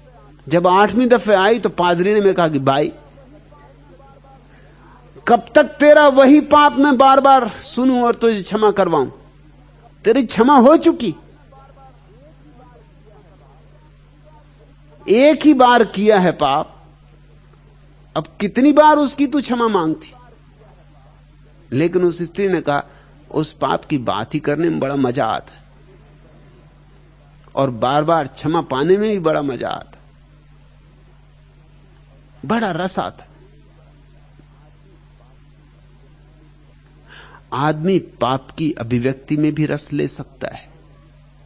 शायद तालस्तान ने जिस धनपति को सुना वो भी बढ़ा चढ़ा के कह रहा हो। जब परमात्मा से ही कह रहे हैं तो फिर क्या कमी करनी, दिल खोल के ही कह दिया हो, खूब बढ़ा चढ़ा के कह दिया हो। अगर पापों का प्रायश्चित करना ही महात्मापन है तो फिर बड़े ही बड़े पापों का प्रायश्चित करना ठीक है। छोटे मोटे पाप का क्या हिसाब? छोटे मोटे पापियों की वहां भी कोई गिनती नहीं होगी, ख्याल रखना। जब कयामत के दिन निर्णय का दिन आएगा तो तुम जरा सोचोगे तो कहां खड़े होगे? क्यू में सारी दुनिया के लोग इकट्ठे होंगे। एक यहूदी अपने रबाई से पूछ रहा था कि मैं ये जानना चाहता हूं कि एक ही दिन में निर्णय हो जाएगा? कहा तो यही जाता कि एक दिन कयामत का, उस दिन सबका निर्णय हो जाएगा। वो यहूदी जरा बेचैन था, सिर खुजलाने लगा। उसने कहा कि मैं फिर से पूछता हूं आपसे कि जितने लोग आज तक पैदा हुए दुनिया में और जितने लोग आगे पैदा होंगे और जितने अभी हैं, ये सब लोग रहेंगे और एक ही दिन में फैसला हो जाएगा। राबाई ने कहा कि हां भाई। तो उस आदमी ने कहा एक बार और पूछना है, स्त्रियां भी रहेंगी? तो उसने कहा तू बार बार वही बात क्यों पूछता है, पुरुष भी रहेंगे स्त्रियां भी रहेंगी। तो उसने कहा फिर मुझे फिक्र ही छोड़ देना चाहिए, इतना शोरगुल मचने वाला है कि हम गरीबों की तो पूछ ही कहां होगी। हम तो कहीं क्यू में पीछे खड़े रह जाएंगे, हमारा नंबर भी नहीं लगने वाला है। तुम भी जरा सोचना, कोई तमाकू खा रहा है, वो सोच रहा हमारा नंबर लगेगा। तुम पागल हो गए? तमाकू खा के नंबर लगवा लोगे?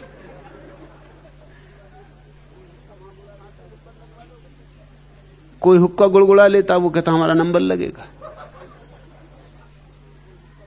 वहां हिटलरों की, चंगेज खान, नादिर शाह, माओ से तुंग, स्टालिन, इन लोगों की पूंछ होगी, इनकी भी बड़ी भीड़ होगी। साधारण आदमी की क्या बिसात। तो अपने अहंकार को बढ़ाने के लिए आदमी पापों को भी बढ़ा चढ़ा के बोल सकता है। लोग बोलते और फिर उनकी पृष्ठभूमि में महात्मापन भी बड़ा हो जाता है। छोटा करो अपने को। अपने पाप भी बड़े नहीं हैं, अपने पुण्य भी बड़े नहीं हैं। अपना होना ही बड़ा नहीं है, अपना होना ही नहीं है। राम चरण अनुराग परम पद को अधिकारी, ऐसे जो झुक जाएगा उसके चरणों में, वह परम पद का अधिकारी हो जाता है। लेकिन एक बात तुम्हें याद दिला दूं, परम पद के अधिकारी होने के लिए मत झुकना, नहीं तो फिर भूल हो जाएगी।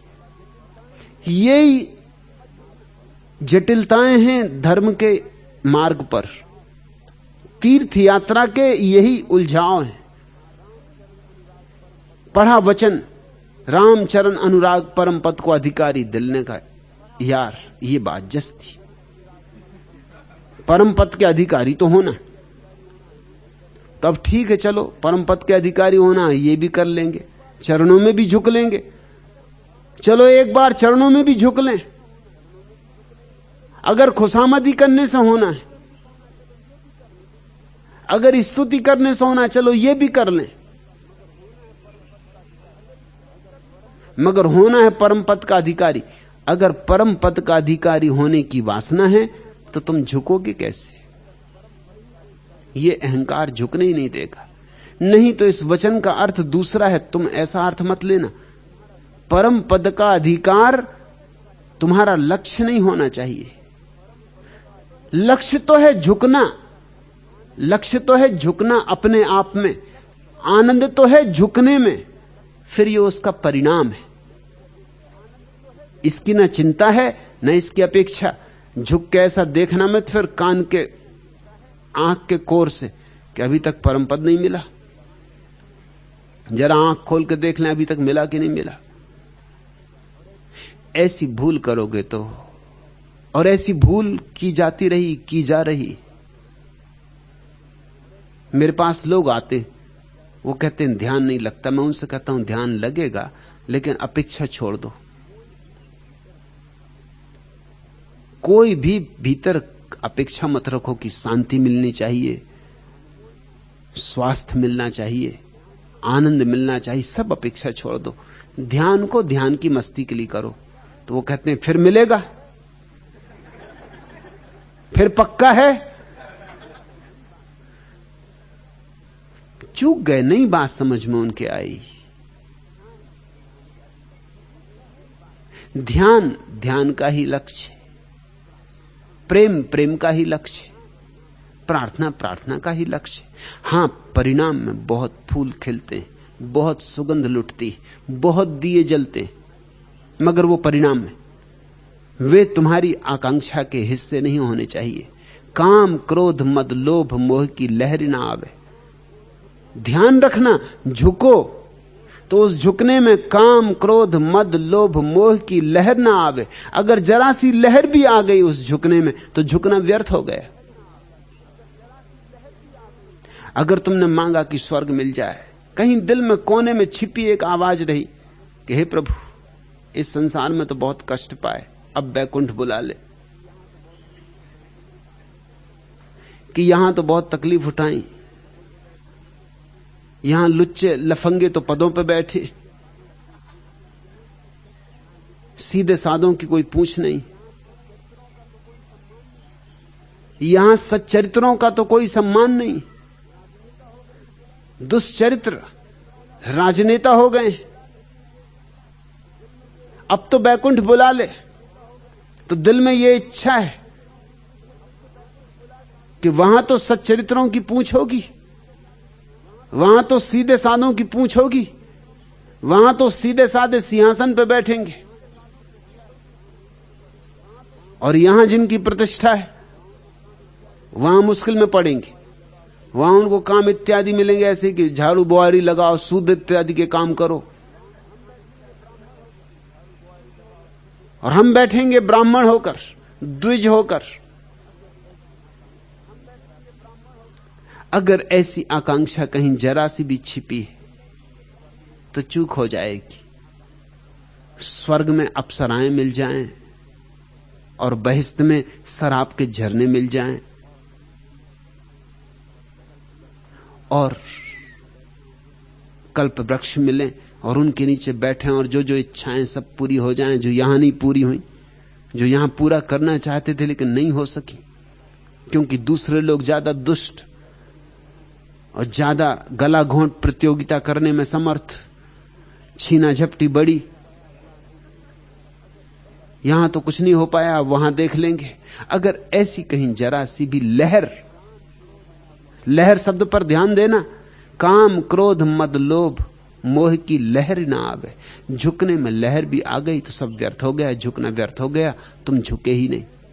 परमात्म चैतन्य रूप में दृष्टि समावे, झुको ऐसे कि एक लहर ना उठे वासना की, और परमात्म चैतन्य रूप में दृष्टि समावे, बस एक ही दृष्टि रह जाए परमात्मा के तरफ लगी हुई, और कोई मांग नहीं और कोई शर्त नहीं, सारी दृष्टि उसी में लीन हो जाए।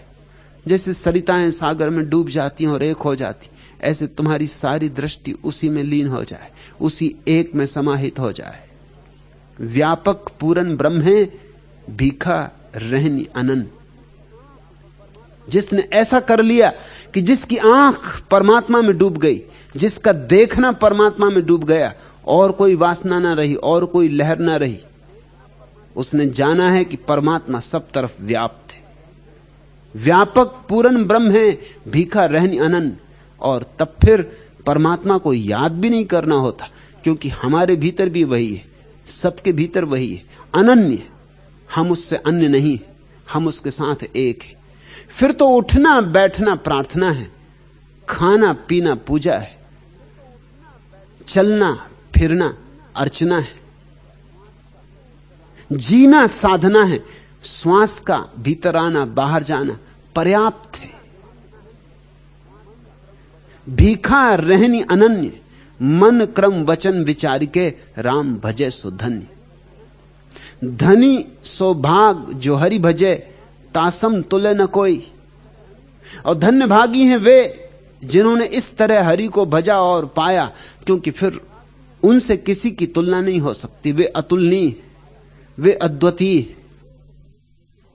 तासम तुले न कोई, होए निज हरि को दासा। जो परमात्मा का सेवक हो गया है, दास हो गया, जिसने अपने को पूरा का पूरा चरणों में लुटा दिया है, उसके साथ किसी की तुलना नहीं हो सकती। कितना ही धन हो तुम्हारे पास, तुम निर्धन हो उस आदमी के समक्ष, और कितना ही बड़ा पद हो तुम्हारे पास, तुम पदहीन हो उस आदमी के समक्ष। बुद्ध का एक गांव में आगमन हुआ। उस गांव के सम्राट को उसके बूढ़े वजीर ने कहा, बुद्ध आ रहे हैं, भगवान आ रहे हैं, तथागत का आगमन हो रहा है, आप स्वागत को चलें। नगर के द्वार पर आपकी मौजूदगी जरूरी। वो सम्राट जरा हैकर ढंग का आदमी था। उसने कहा, मैं उस भिखमंगे के स्वागत को क्यों जाऊं? मेरे पास क्या कमी? उसके पास ऐसा क्या है? उसे आना होगा, मिलने तो खुद आ जाएगा। उस बूढ़े वजीर की आंखों से आंसू टप टप गिरे। सम्राट तो बहुत हैरान हुआ। उसने वजीर को कभी रोते नहीं देखा था। उसने पूछा, तुम क्यों रोते हो? उसने कहा, मैं इसलिए रोता हूं कि आज आपकी सेवा से मैं मुक्त हो रहा हूं। मेरा त्याग पत्र स्वीकार कर ले। वह वजीर तो कीमती था। उसके बिना तो राज्य को संभालना भी मुश्किल था। वो सम्राट तो शराब पीने में और वैश्याओं को नचाने में ही समय बिताता था। सारा काम तो वजीर करता था। उसकी बुद्धिमत्ता ही थी कि इस राज्य बड़ा था, सुसंगठित था, सुव्यवस्थित था।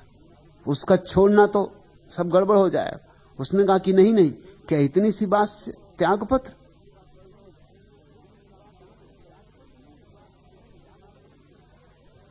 लेकिन मेरी बात में गलती तो नहीं है।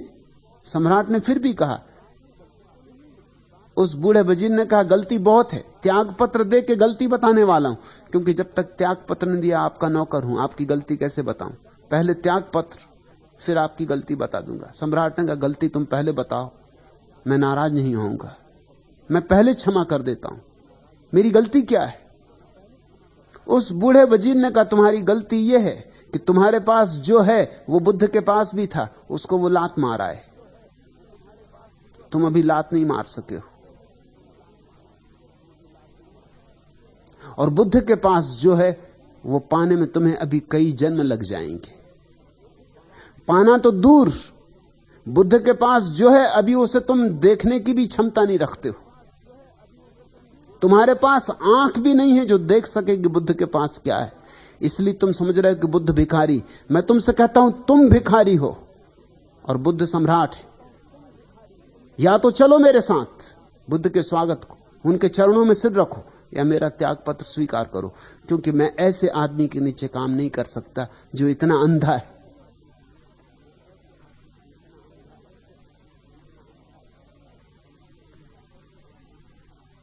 इस वजीर की बात मूल्यवान है। धन कितना ही हो तो भी जिसके पास राम धन है उसके सामने तुम गरीब हो। और पद कितना ही तुम्हारा हो, लेकिन जिसको राम पद मिल गया उसके सामने तुम्हारी क्या हैसियत है? तासम तुले न कोई होए निज हरि को दासा। लेकिन इसमें एक शब्द बड़ा कीमती है, होई निज हरि को दासा। जो स्वयं स्वेच्छा से हरि का दास हो गया है, किसी के दबाव से नहीं। नहीं तो अक्सर ऐसा हो जाता है, मां बाप अपने बच्चों को ले आते मेरे पास, वो बच्चा झुक ही नहीं रहा और मां उसका सिर झुका रही, चरणों में दबा रही है उसको। मैं कहता हूं, ये तू क्या कर रही? वो बच्चे को झुकना नहीं है, तेरे झुकाने से कुछ सार भी नहीं है। और इस तरह जबरदस्ती झुका झुका के तू उसकी आदत खराब कर देगी, उसको भी झुकने की आदत पड़ जाएगी। वो फिर झुकता रहेगा जिंदगी भर, झूठा। मंदिरों में लोग ले जाते हैं बच्चों को, पकड़ के गर्दन झुका देते। इसी तरह तुम्हारी गर्दन पकड़ के तुम्हें झुकाया गया है। तुम मंदिरों में स्वेच्छा से झुक रहे हो, या तुम सिर्फ भूल गए कि बचपन में झुकाया गया था और झुकने की आदत हो गई? यह गुलामी है। इसलिए हिंदू मंदिर में झुकता है, जैन मंदिर में नहीं झुकता,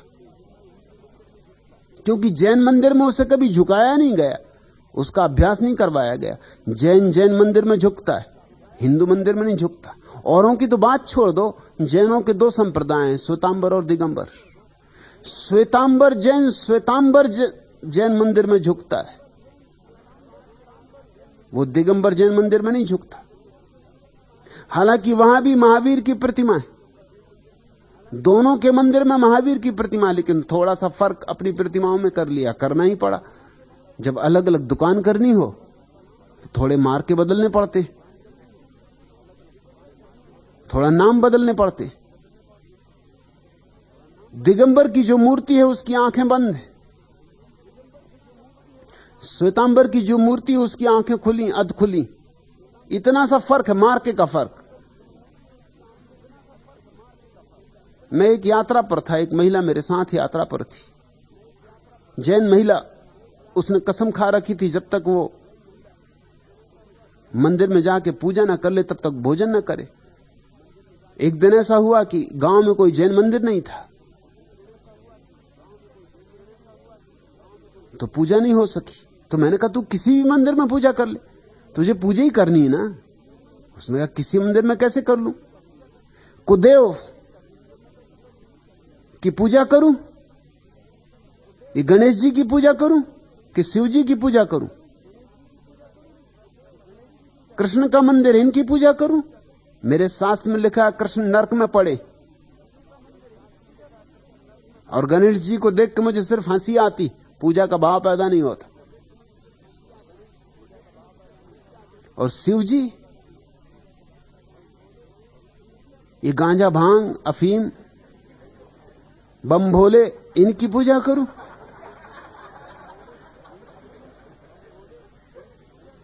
ये हिप्पियों के हिप्पी, इनकी पूजा करूं? भूखी रह जाऊंगी। मगर पूजा नहीं हो सकती। वो भूखी ही रही। दिन भर मैं भी परेशान रहा। वो भूखी बैठी थी, भूखी बैठी थी तो थी तो क्रुद्ध, थी तो नाराज। दूसरे गांव हम गए तो मैंने पहले ही पता लगाया कि जैन मंदिर है। तो उन्होंने कहा जैन मंदिर है, तो मैं निश्चिंत हुआ। मैंने उससे कहा आज बेफिक्री से स्नान करके तू पूजा करा और लौटा। वो लौट के बड़ी नाराज आई और उसने कहा कि वो श्वेतांबर जैन मंदिर है, मैं दिगंबर हूं। तो मैंने उससे पूछा फर्क क्या है? मैं तो महावीर की आंख बंद की हुई मूर्ति की पूजा करती हूं, ध्यानस्थ, और वहां तो आधी खुली आंख। मैंने कहा तू इतना तो सोच, कभी कभी महावीर आंख भी खोलते होंगे कि नहीं, कि आंख बंद ही रखते थे? महावीर तो दोनों काम करते होंगे, कभी आंख खोलते होंगे, कभी बंद करते होंगे, कभी आधी भी खोलते होंगे, कभी पूरी भी खोलते होंगे।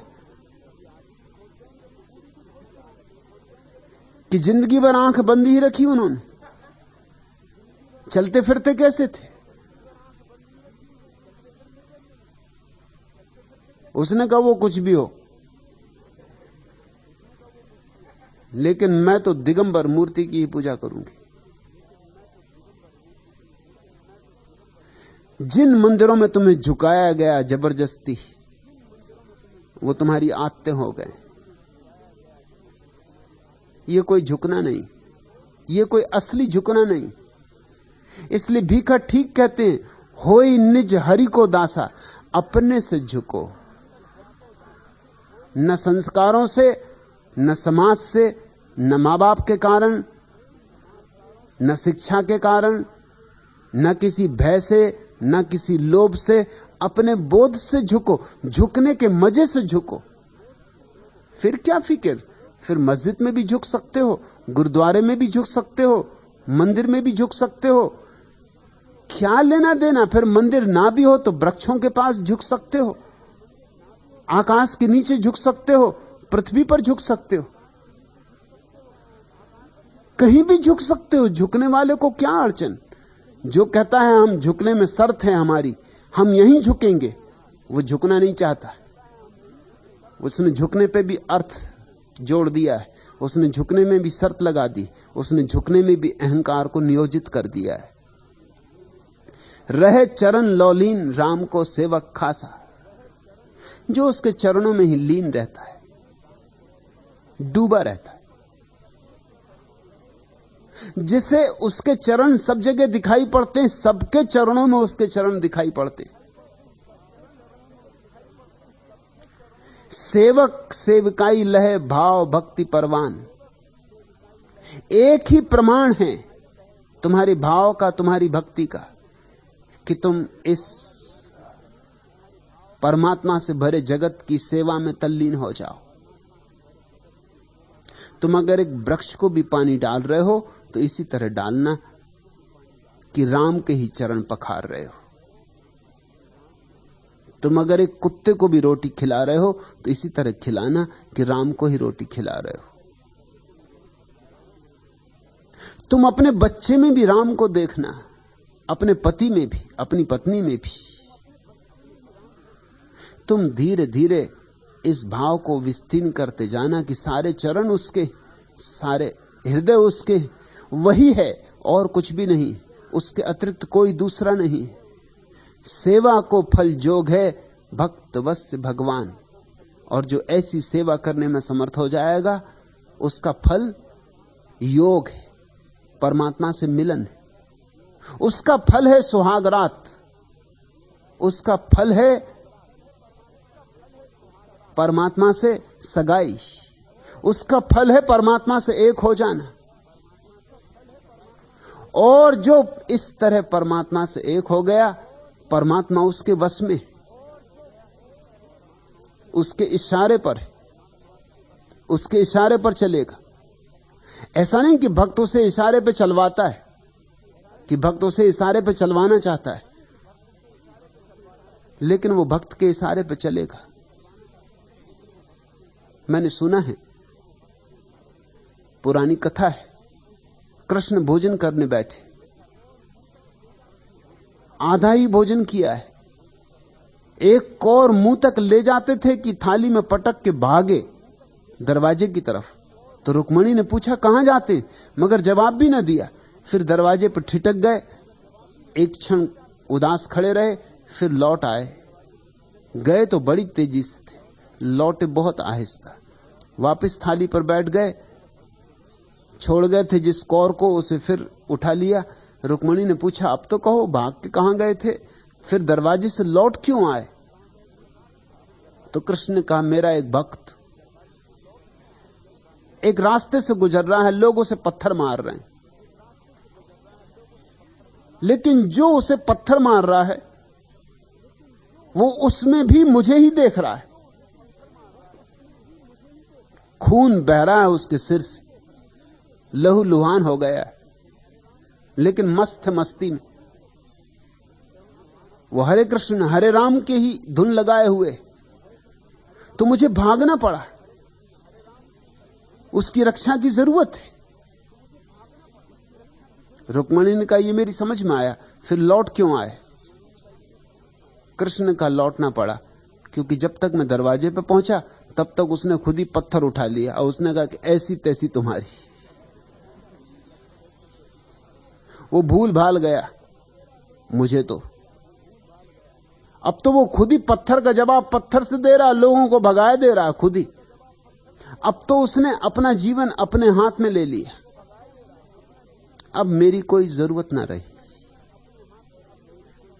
अब तो उसका अहंकार वापस लौट आया है।